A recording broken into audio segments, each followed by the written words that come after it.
인간이 난국에 앞장서서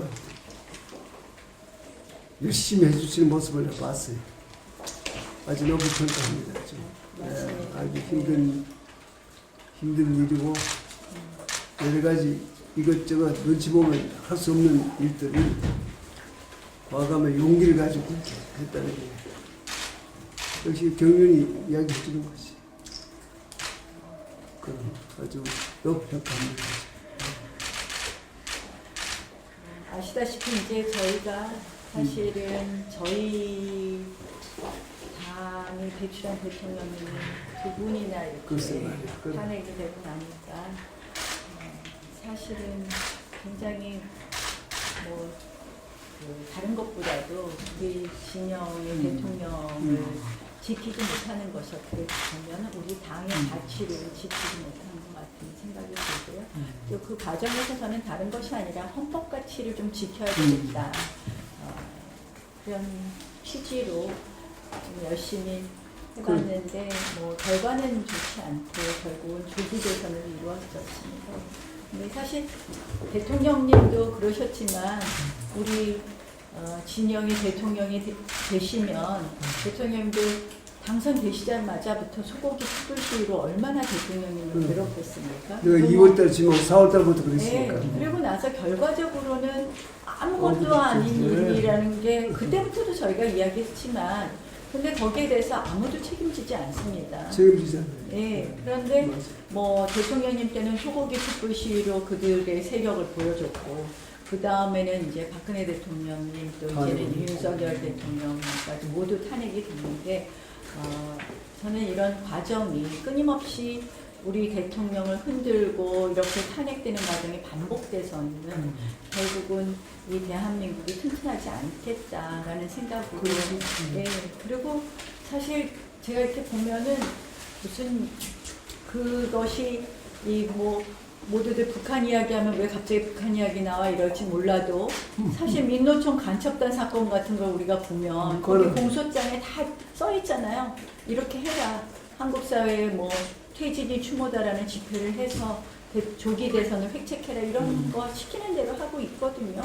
그리고 그렇게 한국 사회가 변하고 있기 때문에 저는 이번 대선에 정말 저희가 좀 더 남다른 각오로 임해야 된다.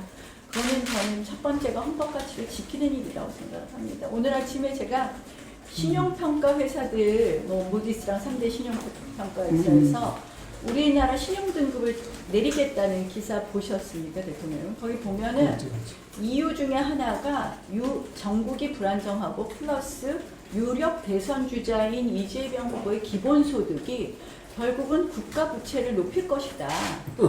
그래서 신용등급을 내리겠다는 외부에서 볼 때는 정말 허방한 거죠. 그러니까 그게 결국은 반시장적, 반헌법적인 그런 정책이라고 보는 거거든요. 그래서 결국 제가 자유민주주의 체제의 헌법 가치를 이야기한 것은 결국 이러한 체제 자체가 대한민국의 오늘의 번영을 만들어 온 것이고 결국 이 이념이라는 것이 바로 저는 이념이 밥이다. 제가 늘 그렇게 얘기합니다. 그래서 사실은 대통령님께서는 워낙 이 시장 경제 원칙에 입각하셔서 대한민국 경제 성장과 발전의 역할을 많이 하셨는데 요새 너무 안타까운 거예요. 제가 아침에 그 신용평가 관련된 그 기사를 보면서 그래서 이번에 저희가 이렇게 이 자유민주주의 시장경제 법치주의를 오롯이 제대로 세워야지 대한민국이 이제 더 발전하겠다 이런 생각으로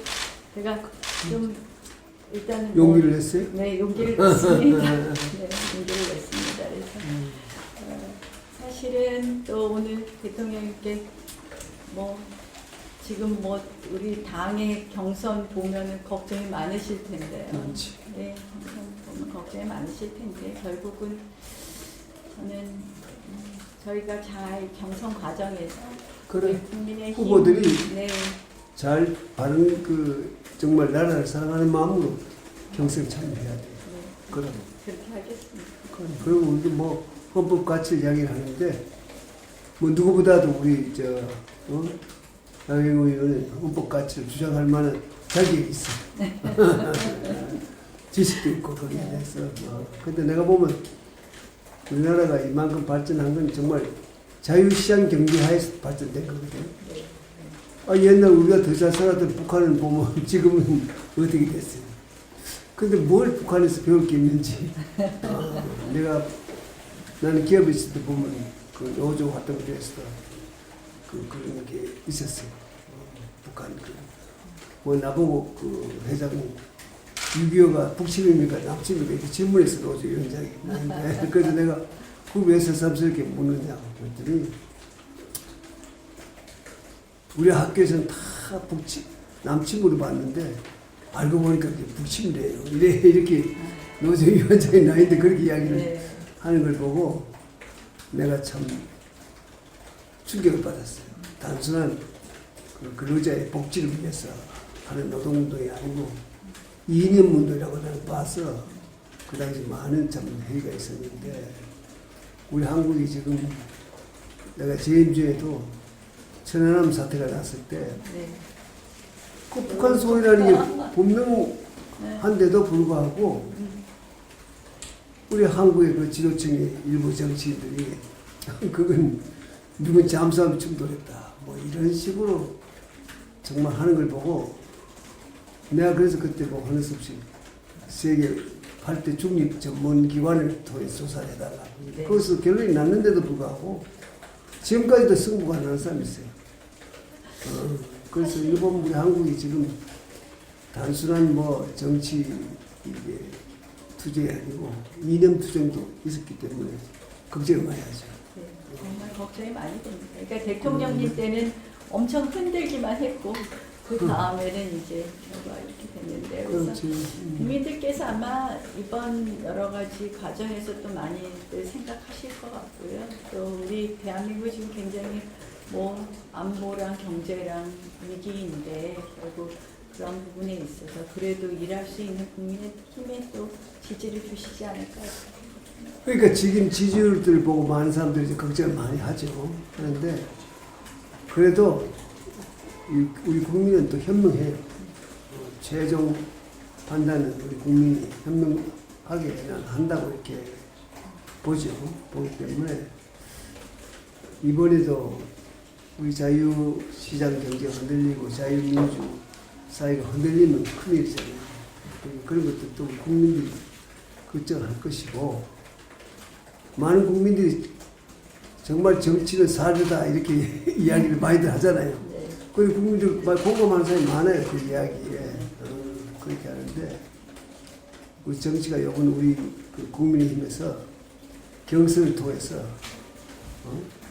새로운 모습을 한번 보여줬으면 좋겠어. 아주 페어플레이로 해가지고 경선은 하되 적극 참여하고 하되 결과가 나오면은 모든 사람이 승복을 하고 나머지 사람들은 분산해서 선대본부장을 맡고 이게 국민들에게 새로운 모습을 보여서 정치에 대한 희망이 크잖아요. 그러니까 그걸 염두에 두고 나경원 의원이 또 그거 할 수 있다고 봐요. 그 운동도 할 수 있다고 봐요. 경선 끝나고 난 다음에 딱 그냥 거기에 대한 모습, 좋은 모습을 보여줬으면 좋겠어요. 다 모두가 그렇게 통합해 가는 그런 경선도 만들어 가겠습니다. 그럼 통합하고 승복하고 이제 국민들이 됐다. 지금 다른 거 시간도 없으니 어떻게? 그래 내가 모두 만나면 다 그렇게 이야기하는 거야.